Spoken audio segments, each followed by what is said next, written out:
Hello everyone, আমি তো আমার নতুন একটা ব্লগে সকলকে অনেক অনেক স্বাগত। আশা করি সবাই ভালো আছেন, সুস্থ আছেন, আর আমিও ভালো আছি। তো চলো, তোমাদের সামনে নিয়ে এলাম আবারও একটা নিউ ব্লগ। তো দেখতে থাকো স্কিপ না করে প্রথম থেকে শেষ পর্যন্ত। তো প্রথমেই দেখো, একটা বিশাল, আজকে একটা বিশাল না, ছোট্ট মাঝারি সাইজের কাঁঠাল নিয়ে আসা হয়েছে আজকে কাঁঠালের তরকারি হবে। আর বাজার হয়েছে, এখানে আর কিছুই নেই তেমন, ধনেপাতা লঙ্কা আছে। তো চলো দেখে নাও আজকে লাঞ্চ মেনুটা আমাদের কি হচ্ছে।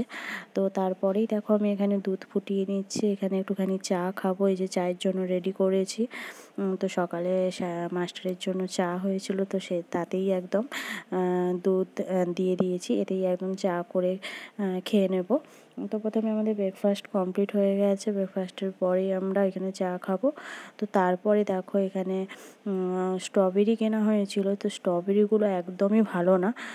তো দেখো, তোমাদেরকে দেখাচ্ছি, স্ট্রবেরিগুলো অতিরিক্ত পেকে গেছে, তো কেন জানি না, যেন একটা খুব নরম নরম টাইপের হয়ে গেছে।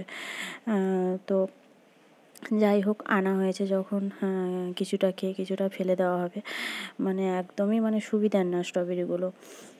তো দেখো, কেন জানি না কেন হয়েছে এরকম। তো যাই হোক, আমাদের চাও রেডি, চাটাও খেয়ে নেব।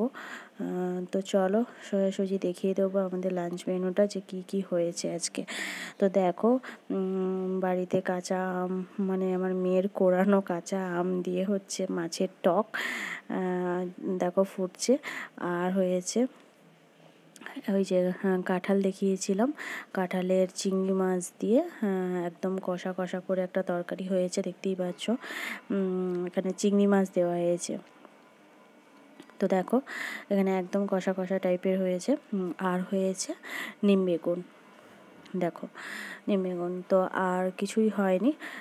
তো আজকের হচ্ছে লাঞ্চ মেনু এটাই। তো চলো, তো দেখিয়ে দিলাম। আর তো ভিডিওটা তোমাদের কেমন লাগলো অবশ্যই জানিও, ভালো লাগলে লাইক কমেন্ট শেয়ার করে দিও। আবার দেখা হচ্ছে নেক্সট ভিডিওতে। তোমরা ভালো থাকো, সুস্থ থাকো, এখনকার মতো সবাইকে টাটা।